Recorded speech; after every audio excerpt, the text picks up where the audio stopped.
So guys, I played the Stellar Blade demo, and before I can say anything, I just want to give a heads up to the casuals and for the people who want to play this game just for the fan service. I got some bad news for you guys. This game is tough. It's challenging. You really need to learn the enemy's patterns or else you will get bodied. When you play the game, you can honestly tell that the combat takes a lot of influence from the Souls franchise, where you need to perfect dodge or perfect parry the enemies and know when to hit those at the right timing, because if you don't, the enemies will hit hard. I even changed the difficulty to casual to try to spot the differences, and honestly, there's not that much of a difference. The enemies will still attack hard. The only thing that's a difference is that when you try to perfect parry, a button input will appear and you will have to press at the right time in order to land it perfectly.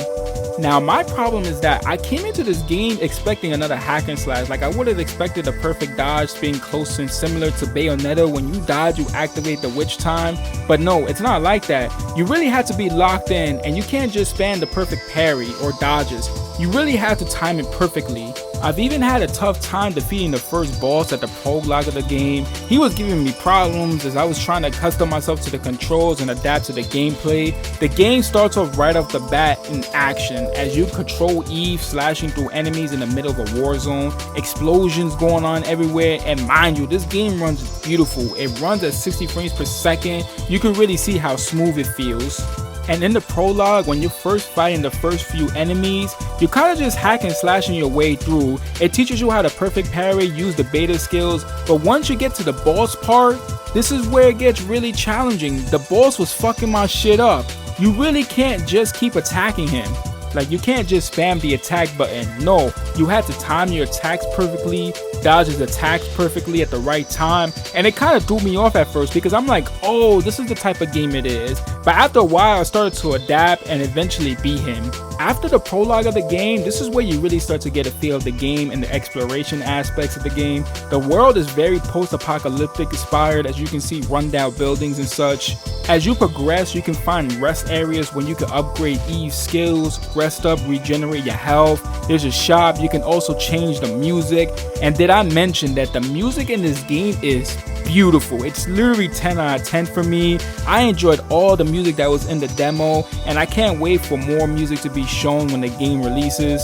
And also a little side note that I noticed from playing the demo, for me, I'm not much of a fan of the English voice cast. I feel like the characters sound a little stale when talking, especially with the facial expressions looking a little dead. Maybe it's just me, but that's what I thought. I'm gonna play the demo again in Japanese next time.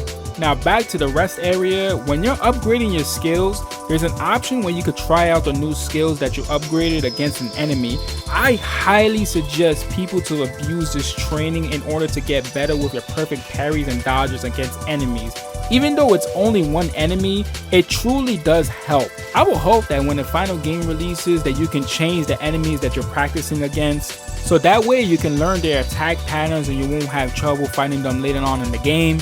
Something else that I really like about this demo is the exploration aspect of the game. It definitely does remind me of Nier Automata. You can scan the surrounding areas and it will show where things are located. There's areas where you're swinging on poles onto the next pole. Kind of reminds me of like Ninja Gaiden. There's also one part in the demo that in order to get to the ladder, you gotta swim and move the plank next to the ladder. I like that kind of interaction in games. And at very last, we get to the boss of the first mission. And again, this boss was kicking my ass. He was tough. As you can imagine, his attack patterns change over time. There's a time where he starts lunging at you with lightning attacks and you have to either run or perfect parry the lightning. I'm telling you right now, I'm not really that good when it comes to these type of games where you have to like perfect parry and time your attacks. Those type of games are very challenging to me. Maybe it's a skill issue, I don't know, but the boss was really tough for me.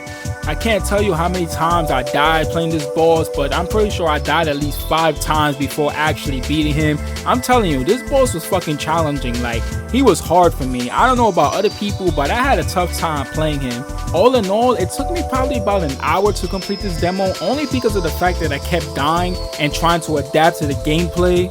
But my final thoughts from playing the Stellar Blade demo is that the game is definitely worth the hype. But I do see a bunch of casuals downplaying the game because of its difficulty. And just like me, I'm pretty sure a lot of people expected the game to be more fast paced and more hack and slash, but guess what? We were wrong. This game threw me off during the first boss. Like I said, this game is tough. You definitely gotta learn how to adapt to the combat of the game, because I kid you not, I did rage a couple times dying, and I did not want to change the difficulty at all. But I can see why PlayStation put all their eggs into a basket for this game to help with the game's development, because the game is unique. It's not just a hack and slash title or like a Souls franchise. It adds its own unique elements to the gameplay that makes it worth playing.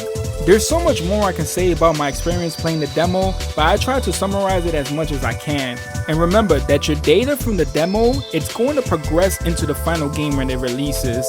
So let me know your final thoughts about this demo, and how was your experience playing this demo.